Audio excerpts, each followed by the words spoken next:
Assalamualaikum warahmatullahi wabarakatuh. Perkenalkan, nama saya Karnafa Septiananda, NIM D1A022437, kelas E2, mata kuliah Antropologi Budaya.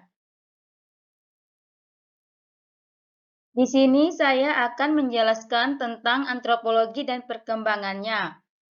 Fase-fase perkembangan antropologi diawali sejak akhir abad ke-15 atau awal abad ke-16. Menurut Bapak Antropologi Indonesia, Koen Jarat Ningrat, fase perkembangan antropologi dibagi dalam 5 fase. Menurut modul pengertian dan sejarah perkembangan antropologi sosial, 4 fase awal perkembangan antropologi dirancang berdasarkan temuan Koen Jarang Ningrat.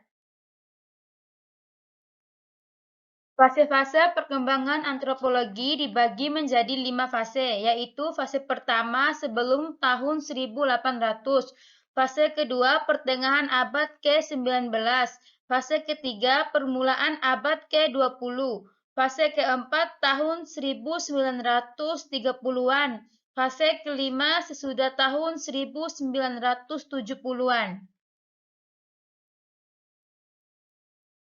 Fase-fase perkembangan antropologi. 1.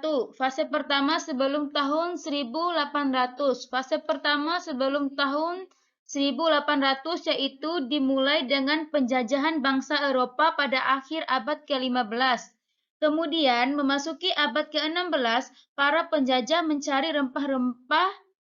Rempah-rempah tersebut dijadikan sebagai bahan baku industri di benua Afrika, Asia, Oceania, dan Amerika. Dalam perjalanan para penjajah Eropa ditemani oleh para musafir, sekretaris atau pegawai pemerintah jajahan, penerjemahan, dan para pendeta Nasrani. 2. Fase kedua, pertengahan abad ke-19, upaya koleksi yang sudah terorganisir pada museum terkenal di Eropa mulai menunjukkan hasil. Para kaum cendekiawan Eropa mempelajari dan memahami catatan-catatan etnografi itu dengan cara berpikir evolusi masyarakat. Cara berpikir evolusi masyarakat berarti masyarakat mengalami tahap perkembangan dari tingkat paling rendah hingga paling tinggi. Kemudian, dalam waktu yang cukup lama, masyarakat akan mencapai tahap pada tingkat yang lebih kompleks. 3. Fase ketiga, permulaan abad ke-20. Fase ketiga, permulaan abad ke-20 dikenal juga dengan abad keemasan bangsa-bangsa Eropa. Hal ini disebabkan karena mereka telah berhasil memperoleh kekuasaan mutlak atas sumber daya alam wilayah di luar Eropa. Tujuan bangsa Eropa dalam mempelajari bangsa-bangsa jajahan adalah memahami karakteristik masyarakat, adat istiadat, dan tradisinya. 4. Fase keempat, tahun 1930-an, dikutip dari modul Ruang Lingkup Ilmu Antropologi. Pada fase keempat, tahun 1930-an, dapat dikatakan antropologi mengalami masa yang cukup matang sebagai sebuah ilmu. Hal tersebut diperkaya dengan banyaknya bahan penelitian yang bersumber dari catatan suku bangsa terjajah.